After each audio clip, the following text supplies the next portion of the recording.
The moment of truth is inching ever closer, and today on the road to glory we witness the unstoppable force meet the immovable object. Well, which one will give in? Because today in the star-studded main event, two diabolical forces of nature go against each other. And on that note, welcome my fellow brothers and sisters of the Creed to the Assassin's Creed tournament. Today it's Origins versus Assassin's Creed 2. What a matchup we have today in front of us. Two unmatched forces meet in this bout today. In the right corner we see Assassin's Creed Origins, the son of Egypt, a standard bearer, a champion of modern day Assassin's Creed. In the left corner we have Assassin's Creed 2, the pioneer, the title that really put Assassin's Creed on the map. Which of these warriors will taste victory and which one will taste defeat? Now before we enter the arena to witness the battle, make sure you pierce your hidden blade through that subscribe button, because missing this kind of action could almost be considered a crime. And now without further ado, ladies and gentlemen, Let's get ready to rumble!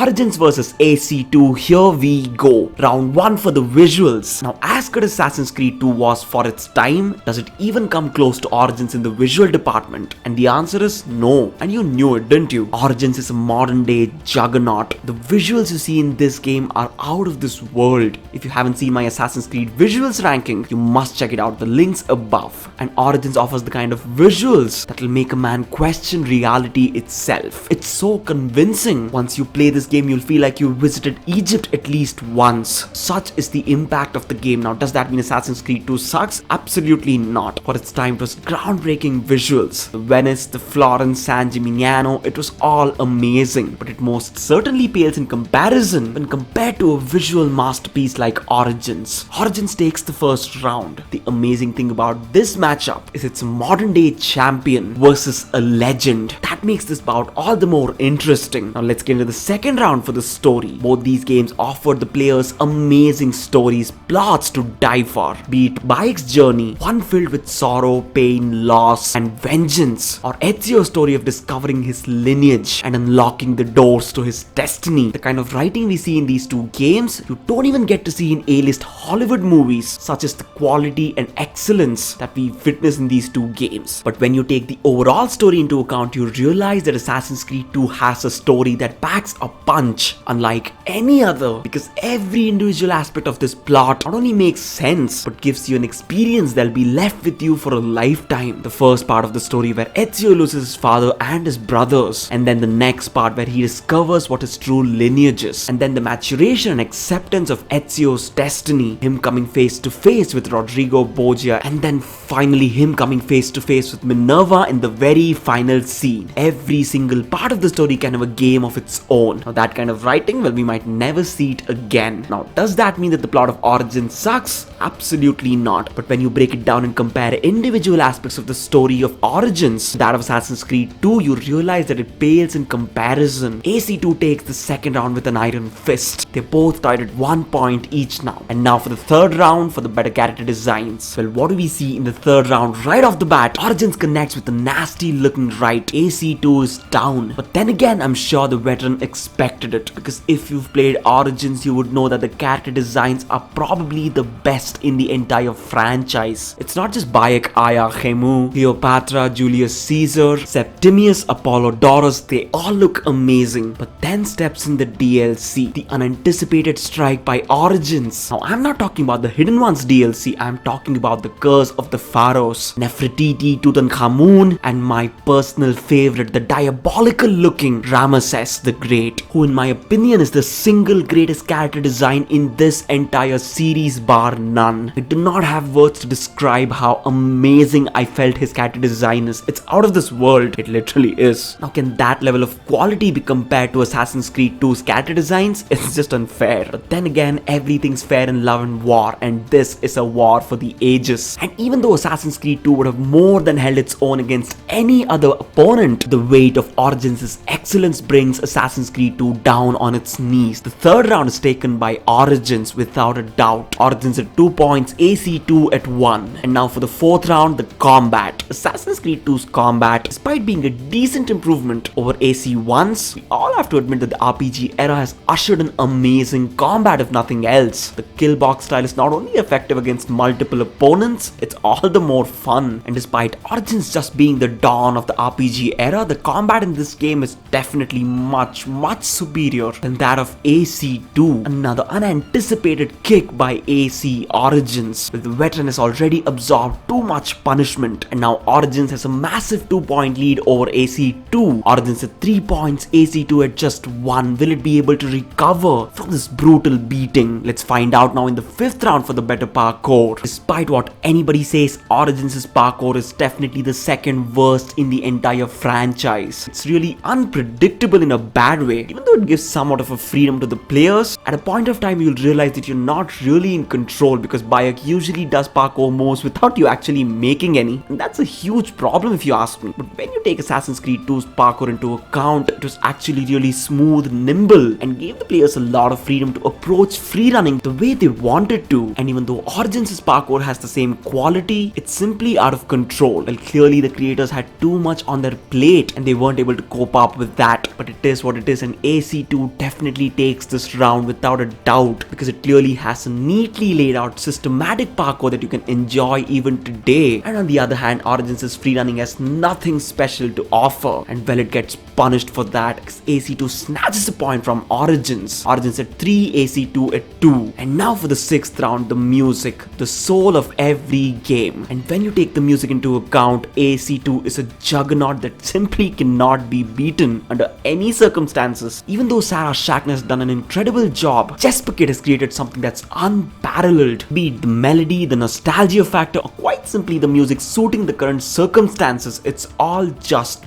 perfect. There are about 15 to 20 tracks in this album alone that stand out as the best in the entire series. Imagine 15 to 20 tracks in one single game. Unheard of. And even though Origins throws some punches of its own, they are easily blocked by AC2 and the roundhouse kick. My goodness, that must have hurt. Look, the veteran warrior is back on its feet. They are both tied at 3 points each now. And now for the seventh round, the better protagonist. It's not a dream match for no reason, because in the seventh round, it's Bayek of Siva versus Ezio Auditore, two of the best protagonists in not just Assassin's Creed, but the entire gaming industry. Ezio is an absolute legend, and Bayek is the man who started it all. And you know, if you put it into perspective, both these characters have stories that are almost similar. They both lose family and then set out on a path of vengeance, only to later realize that their destiny is something else entirely, and then to accept said destiny. And this might be a controversial decision on my part, but when the protagonist is in question, I would choose Ezio Auditore every single time. You might call me an Ezio fanboy, but well, that's what I am. Now make no mistake about it, I'm not taking away anything from Bayek of Siva. He is amazing in his own right, but is he as good as Ezio? Well, no. This man strikes every chord in your heart. He really does. The thing is, his story is so powerfully written, and also it's executed in a manner so brilliant. It's unmatched, unparalleled in its ability to leave a mark in your memory. And even though Bayek has a story for the ages, his does not compare to that of Ezio's. And the seventh, one of the most important rounds, is taken by AC2, which now has a shocking 1-point lead over Origins. Well, what's gonna happen the next round, because the eighth round is for the better antagonist? Well, it's Flavius the Lion versus Rodrigo Borgia. And even though in the seventh round, some of you might have felt it was a